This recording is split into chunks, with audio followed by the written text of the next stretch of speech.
I'm Chloe, an architect by profession and at that moment a bride, to be walking down the aisle.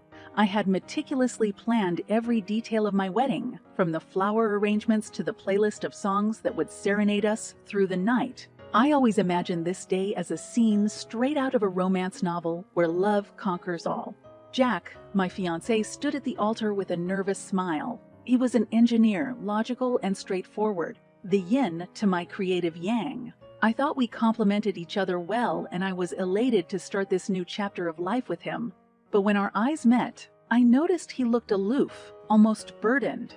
I brushed it off, thinking he was just nervous. How wrong I was. As I approached, my would-be mother-in-law, Linda, leaned over to her neighbor and whispered something, her eyes narrowing as she sized me up. When she caught my eye, she forced a smile and mouthed, "You look beautiful." The smile didn't reach her eyes. The ceremony proceeded, and the pastor asked, "Do you, Jack, take Chloe to be your lawfully wedded wife?" There was an agonizing pause. "I do," he finally said, but his eyes lacked the warmth I'd always associated with those words. As we exchanged rings, Linda stood up and took a photo, declaring loudly, "We must capture this moment. After all, weddings are just the first day of a lifelong commitment." The irony wasn't lost on me. Her statement was more a warning than a blessing. During the reception, Linda approached me as I was talking to some old friends from college. "Oh, Chloe," she said in a saccharine tone, "your dress is lovely, albeit a bit unconventional for a wedding. But then again, you've always been the rebellious type, haven't you?" I looked at her, forcing a smile. "Well, I believe weddings are a celebration of love, so why stick to conventions?" I said, trying to keep the atmosphere light. Before Linda could respond, Jack interjected, "Mom, leave Chloe alone. It's our day, after all." I was momentarily relieved, thinking he was finally taking my side. But then he added, "Besides, there's no point bickering about dresses and conventions now, is there?"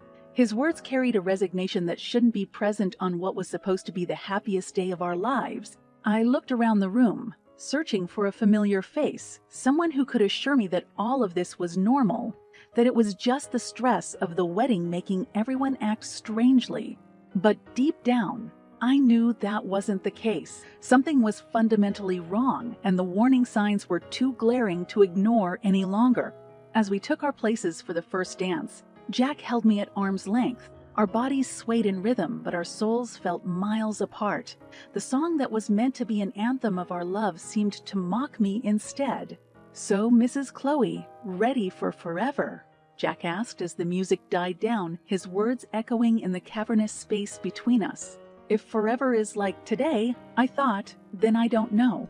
But all I said was, "Yes, ready as I'll ever be," praying that the ominous cloud hanging over us would lift, that this would be just a bizarre start to our forever. I had no idea then that this was just the prelude to a saga that would test not just my marriage, but the very core of who I was. And as everyone raised their glasses to toast our new beginning, I couldn't shake the feeling that something had already come to an end. After the wedding, we returned to my house, a cozy 3-bedroom dwelling that I'd purchased with savings from years of hard work. It was supposed to be our sanctuary, a fresh start for a lifetime of love and partnership. But little did I know that the walls I'd thought would protect us from the world outside would turn into a prison, a stage for domestic warfare. The invasion began subtly at first. Linda, who lived just 15 minutes away, started to drop by unannounced. She never missed an opportunity to criticize me. If it wasn't my cooking, it was how the living room was arranged. If it wasn't the color of the bathroom tiles, it was the lack of nutrition in my home-cooked meals. "Why can't you make anything other than this tasteless pasta?" she scoffed during one of her visits, poking her fork disdainfully at the food I had carefully prepared. "Mom, stop it," Jack would half-heartedly chime in, but it always felt like he was doing it more for appearance's sake than out of genuine concern. Linda's visits became more frequent, almost methodical. It was as if she were marking her territory, one snide remark at a time. But the ultimate shock came when she showed up one afternoon with suitcases, an announcement and an air of entitlement that could suffocate anyone within a mile radius. "I'll be living with you now," she said, pushing past me to set her bags in what was once my cozy reading nook by the window. "This little corner will do for me," she declared. My heart sank. I looked at Jack, my eyes pleading for him to say something, anything, that would stop this from happening. This was our home. We were supposed to make decisions about it together. "Jack, can I talk to you for a moment?" I managed to pull him aside, my voice quivering. "This is our home, and we should have discussed this before any decision was made." He looked at me, his eyes void of the love I thought I had seen just a few months ago. "Mom's getting older, Chloe. She shouldn't be alone. She shouldn't be alone. She should be with family," he said, emphasizing the last word as if I weren't considered family. "So I'm not family. Is that what you're saying?" I questioned, feeling the hot sting of tears starting to form. "You know that's not what I mean," he retorted, clearly exasperated, "but Mom has done a lot for me, and I owe her this much." Owe her? What about what we owe each other? We just got married, Jack. This is supposed to be our time to grow as a couple, not play house with your mom. But my arguments fell on deaf ears. The decision was made, just like that. My opinion, my feelings, my home, none of it seemed to matter. And so Linda moved in, turning the love nest I had envisioned into a battlefield of egos, tensions, and outright hostility.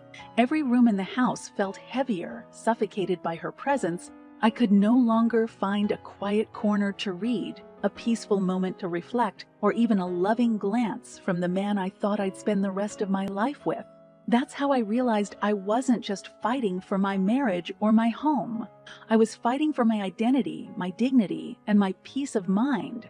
All the while, a single thought echoed through my head. How did it come to this? How did my life, my home, my choices become secondary to the whims of someone else? My reading nook was now a shrine to Linda's possessions, my kitchen a stage for her criticisms, and my husband, well, he was a stranger siding with the enemy, and all of this was just the beginning. If I thought life was hard before, it was nothing compared to the living nightmare that followed. The atmosphere in the house grew denser each day, as if the walls themselves were closing in on me. What made it even worse was the undeniable 2 blue lines on the pregnancy test I held in my trembling hands. I had always imagined sharing the news of my first pregnancy as a moment of joy, an occasion to be cherished. But as I looked at myself in the bathroom mirror, eyes red from restrained tears, I realized this milestone had turned into a millstone around my neck. When I told Jack about the pregnancy, his response was as lackluster as ever. "Well, that's something," he mumbled, before quickly changing the topic to discuss a home improvement project his mother had suggested. It was Linda, of course, who took the reins of my pregnancy as though it were her divine mission.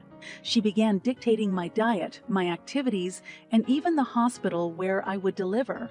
But her intrusion didn't stop at unsolicited advice. She managed to turn my pregnancy into another venue for her psychological warfare.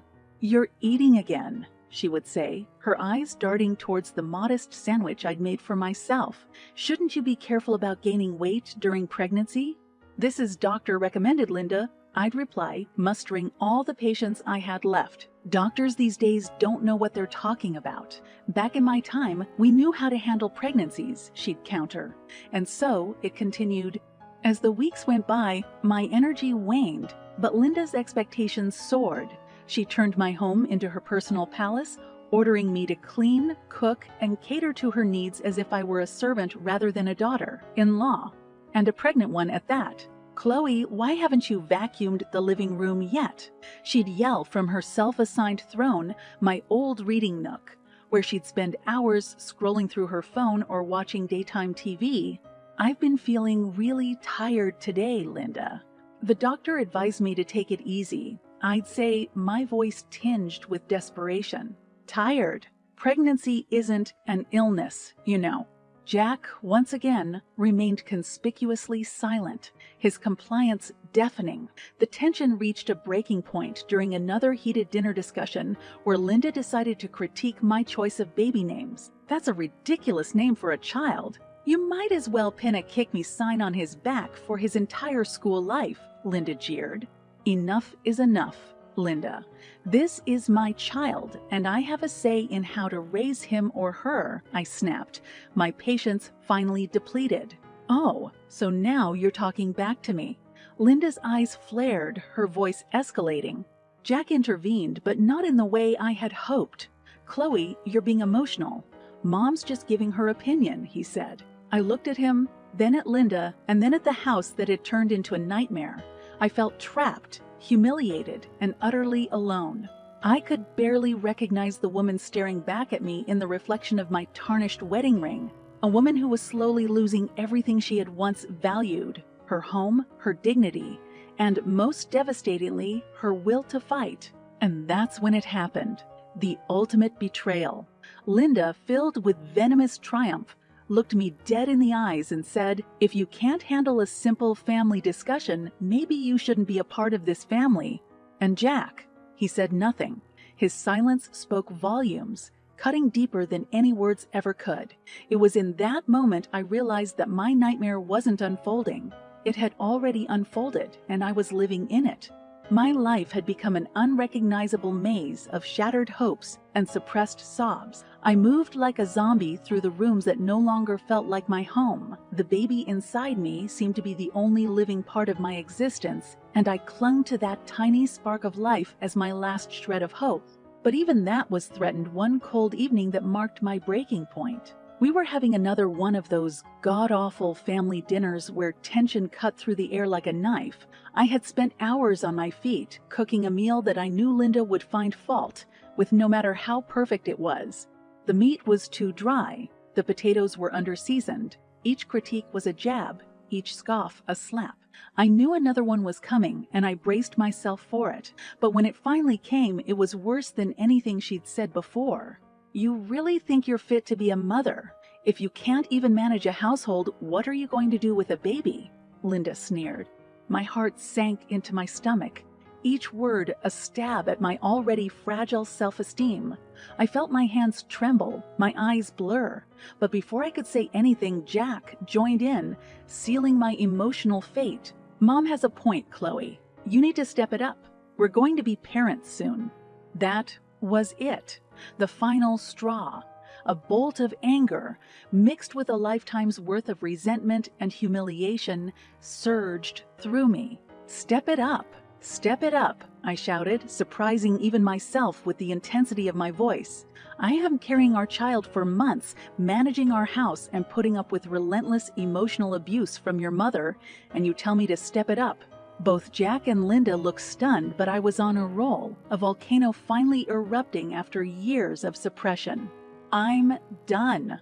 I can't do this anymore," I said, my voice cracking. "I won't raise my child in an environment where their mother is treated like dirt. If you two are what family means, then I don't want any part of it." And with that, I left the table, leaving them both in speechless disbelief. I packed a small bag and headed for the door, my trembling hands struggling to turn the doorknob. That's when Linda decided to deliver her ultimate blow. "Where do you think you're going? This is Jack's house, not yours." I turned around, my eyes locking onto hers. "Actually, Linda, this is my house. I bought it, and I have every right to say who stays and who leaves. Chloe, don't do this." "Let's talk about it," Jack pleaded, finally realizing the gravity of what was happening. "There's nothing left to talk about," I said, tears streaming down my face. With that, I stepped out into the frigid night air. No coat, no plan. Just an overwhelming urge to escape. As the door shut behind me, it felt like a closing chapter, the final act of a tragedy that had stretched on for too long. I began to walk, each step a painful reminder of the life I was leaving behind. I had no idea where I was going, but it didn't matter. For the first time in a long time, I felt like I was taking control of my destiny. But the cost of my newfound freedom was high, agonizingly high. The icy wind pierced through my thin clothes as I trudged along the deserted streets. I had walked for what felt like miles, lost in a haze of emotional and physical exhaustion. I was almost there, almost at my parents' house, a sanctuary from the hell my life had become, when my foot caught on an uneven slab of pavement. I stumbled, twisting my ankle painfully as I fell to the ground. The pain was sharp, but it couldn't match the ache in my heart. Limping, teary-eyed, I finally made it to my parents' doorstep. The look of horror on their faces as they opened the door told me everything I needed to know. My breaking point had come, a long overdue fracture in a life burdened with far too many cracks. And as they rushed me to the hospital, I knew something had to change. I couldn't go back, not to the house, not to Jack, and certainly not to the woman I had become. My breaking point wasn't just an end. It was also a beginning, a painful but necessary step toward reclaiming the life that had been taken from me. Hospital rooms have a peculiar way of forcing reality upon you. As I lay there, my sprained ankle elevated and my body checked for any complications due to my fall, I felt a mix of relief and apprehension. My parents were there, their faces etched with concern and quiet fury over what had transpired. They'd always suspected that my marriage was far from ideal, but the depths of its dysfunction had finally been laid bare. "Chloe, sweetheart, what are you going to do now?" My mom finally broke the silence, her voice heavy with worry. "I don't know, Mom, but what I do know is that I can't go back to that life. Not now, not ever," I replied, my own voice firmer than I expected. My dad, who had been pacing the room, finally spoke. "Your mother and I will support whatever decision you make, but you need to think about your future and the future of your child." I nodded. I had been doing nothing but thinking, my mind a labyrinth of potential scenarios, each one fraught with uncertainty but also tinged with the promise of freedom. It was then that my phone buzzed. It was a text from Jack. "Chloe, where are you? We need to talk." Ignoring the text, I switched off my phone. Whatever he had to say, it was too little, too late. I was done talking. My actions would speak louder than his words ever could. My first move was a call to a family lawyer, a decisive step in putting an end to my disastrous marriage. With my parents by my side, we discussed divorce proceedings, child custody, and alimony. There was something chillingly clinical about dissecting a failed relationship in legal terms, but it also instilled in me a sense of empowerment. For the first time, I was taking control of my life, making choices that prioritized my well-being and that of my unborn child. A week later, Jack and Linda were served divorce papers and a notice of eviction from the house, my house. The lawyer also included a clause for a hefty child support payment and financial compensation for the emotional distress I had endured. It felt drastic but necessary, a harsh severing of the bonds that had chained me for so long. When I finally turned my phone back on, I was bombarded by a flurry of messages and missed calls from Jack. "Chloe, please, can't we talk about this? I didn't realize how bad things had gotten." Another message followed. "I'm sorry, Chloe. I never wanted any of this to happen. Let's find a way to make it right." For a fleeting moment, I was tempted to call him back, to hear him out. But then I remembered the long nights of humiliation, the years of emotional neglect, and Linda's insidious cruelty that he had silently endorsed. Any affection I had for him was now buried under the ruins of our broken marriage. I deleted the messages, erased his number, and blocked him on all social media platforms. As far as I was concerned, Jack was now part of my past, a painful chapter in a book I was ready to close. I knew the journey ahead would be filled with its own set of challenges. Divorce proceedings are never simple, especially when a child is involved, but for the first time in years, I felt like I was steering the course of my own life. It was a painful journey, but one that led away from the darkness that had consumed me and towards a future that, while uncertain, held the promise of something better. The courtroom had that sterile, cold air that seems exclusive to places where lives can change in an instant. My lawyer sat next to me, a stack of papers in front of her, radiating confidence. My parents were behind me, their moral support palpable. Across the room, Jack sat with a look of defeated bewilderment, his mother Linda beside him, her face a mask of indignant disbelief. "All rise," the bailiff announced, and Judge Morrison entered the room. The divorce proceeding was a whirlwind of legalese, a barrage of facts and accusations laid bare for the court to dissect. As the evidence of Linda's abusive behavior and Jack's neglect was presented, I watched their faces contort, perhaps truly seeing themselves for the first time through the eyes of the law. And through my eyes, The judge turned to Linda. Mrs. Davis, you stand accused of emotional abuse and harassment. The evidence is overwhelming. How do you plead? Your Honor, this is all taken out of context. I was only looking out for my son's well-being. Linda stammered, her voice lacking its usual arrogance. It appears your definition of well-being is quite twisted, Judge Morrison retorted, clearly unimpressed. Finally, the judge rendered her verdict. The court hereby grants Chloe Davis a full divorce from Jack Davis. Custody of the unborn child will be given to Chloe. Jack Davis, you are required to pay child support as determined by the state. And Mrs. Linda Davis, considering the extensive evidence of your emotional abuse and harassment, I'm fining you $100,000 for your actions. I felt a weight lift off my shoulders as the gavel came down, but it was a bittersweet relief. My marriage had ended not with a bang, but with a quiet rustling of legal papers. I was free, but at a cost I never could have imagined when I said, I do. As we left the courtroom, Jack approached me, a lost look in his eyes. Chloe, I'm so sorry. I never thought we'd end up here. I stared at him, seeing the man I had once thought I would spend my life with, and all I felt was a void where love used to be. I didn't think so either, Jack, but here we are. It's too late for sorry now, I said, turning my back on him and walking away. Linda tried to make eye contact as I passed her, perhaps seeking some form of acknowledgement or forgiveness, but I gave her none. She had taken so much from me. I wouldn't give her the satisfaction of knowing she still mattered. When I stepped out of the courthouse, the sun seemed a little brighter, the world a bit more colorful. It was as if I was seeing everything through new eyes. Eyes not clouded by constant anxiety and emotional distress. It was the beginning of a new chapter for me, one written on my own terms. My mother hugged me tightly, tears in her eyes. You did it, Chloe. You're free. And it's all thanks to you and Dad.